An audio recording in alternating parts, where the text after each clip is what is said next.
Pour que je puisse éviter un stress, il faut que je le repère. C'est exactement le truc qui fait qu'un arachnophobe est le premier à voir l'araignée. Parce que c'est important pour lui. Pour quelqu'un qui fait de la CNV, il est hyper important de voir la violence pour l'éviter. Comme dans le monde manifesté, tout se définit par son contraire, la violence se définit par la tendresse. D'accord? Donc si je veux être non violent, c'est pas que je veux être tendre, c'est que je veux être non violent. C'est pas la même chose. Les personnes qui détestent le mensonge n'aiment pas la vérité, elles détestent le mensonge. C'est pas la même chose. Ok? D'ailleurs, c'est peut-être pour ça qu'on remarque aussi que les personnes qui ont vécu, par exemple, un manque d'amour sont des personnes qui vont vraiment réussir à apporter l'amour aux gens dans tout ce qui est thérapie. Qui ont Quelque part, ça en fait des forces.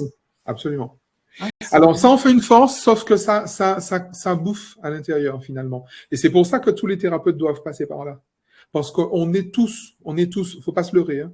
Si on est thérapeute, si on est accompagnant, c'est qu'on a tous ce syndrome du sauveur. Tous. Et c'est précisément en accompagnant les personnes qu'on a cette opportunité de nous sortir de notre syndrome du sauveur. Comment est-ce que je sais que je suis sorti du syndrome du sauveur? Lorsque j'ai un client à qui je dis tu vas dans le mur et il y va quand même, il se casse la gueule contre le mur et je n'ai pas de réponse émotionnelle. Parce que c'est ça qui va le rendre enseignable et coachable. Il faut qu'il se fasse mal. D'accord? Il faut qu'il casse sa carapace. Donc vas-y tout de suite. N'y va pas demain, vas-y tout de suite. Si tu dois te casser les dents, casse-toi les dents maintenant. Pas demain. Elle souhaiterait l'amener à sortir de certains traumas, mais il botte en touche, quoi. C'est certainement la chose à ne pas faire.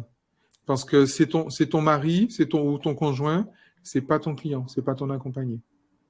Très clairement.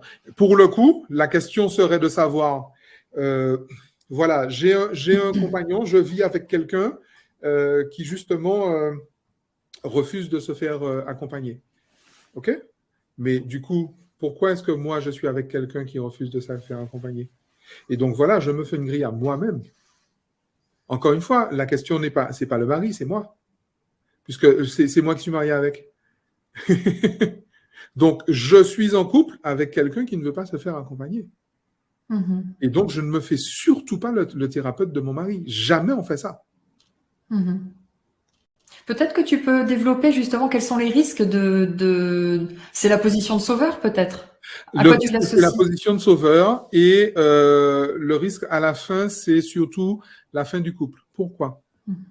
Parce que vous avez remarqué que lorsque vous mettez une machine en réparation, lorsqu'elle est réparée, elle ne reste pas chez le réparateur. La voiture réparée ne reste jamais chez le garagiste. Donc, si je répare l'autre, ne sois pas surprise, Francine, que demain, ton mari parte avec quelqu'un d'autre. Maintenant que tu l'as réparé.